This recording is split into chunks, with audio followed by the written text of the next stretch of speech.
നമ്മുടെ മുന്നയുടെ ബർത്ത്ഡേ നമ്മളിതേ ചെറിയ രീതിയിൽ ആഘോഷിച്ചു കേട്ടോ. അവന് 11 വയസ്സായി. അപ്പോൾ എന്തായാലും നമ്മളൊട്ടും എക്സ്പെക്റ്റ് ചെയ്തില്ല കേട്ടോ ഇങ്ങനെ ഒരു ബർത്ത്ഡേ സെലിബ്രേഷൻ ഇന്നുണ്ടാവുമെന്ന്. ഇപ്പോൾ സ്കൂൾ തുറക്കുന്നതിന് മുന്നേ നമുക്ക് ലുലുവിലോ അല്ലെങ്കിൽ ഔട്ടിങ്ങിനോ വല്ലയിടത്തും പോകാം എന്നൊക്കെ പറഞ്ഞിട്ട് ഇരിക്കുകയായിരുന്നു. അപ്പോഴാണ് കുട്ടിയുടെ അൺഎക്സ്പെക്റ്റഡ് ആയിട്ട് കേക്കൊക്കെ ആയിട്ട് വന്നത് കേട്ടോ. അപ്പോൾ മുന്നേക്ക് അത് ഭയങ്കര സർപ്രൈസായിരുന്നു. കേക്ക് ഓർഡർ ചെയ്ത് വെച്ചിട്ട് ഇവരെയും കൊണ്ട് പോയിട്ടാണ് അത് എടുത്തിട്ട് വന്നത് കേട്ടോ. അപ്പോൾ എന്തായാലും അവനങ്ങനെ ഹാപ്പിയായി.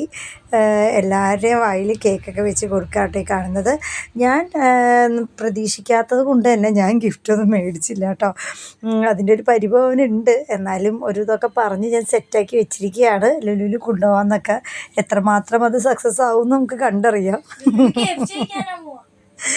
അപ്പോൾ എന്തായാലും മുന്നേ ലുലുവിൽ പോയിട്ട് KFC കഴിക്കുന്ന കേട്ടോ പറയുന്നത്.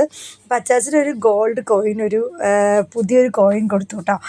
പിന്നെ ചേട്ടയുടെ വക ഒരു ചെറിയ ഗിഫ്റ്റ് ഉണ്ടായി. അച്ചാച്ചൻ അത് കൂടാതെ വേറൊരു ഗിഫ്റ്റും കൂടി കൊടുത്തു കേട്ടോ.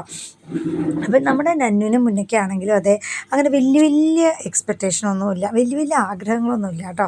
നമ്മളെന്താണോ ചെയ്യുന്നത് അതിൽ ഒതുങ്ങിക്കൂടുന്ന 2 നല്ല കുഞ്ഞുങ്ങളാട്ടോ ഞങ്ങൾക്ക് കിട്ടിയിരിക്കുന്നത്.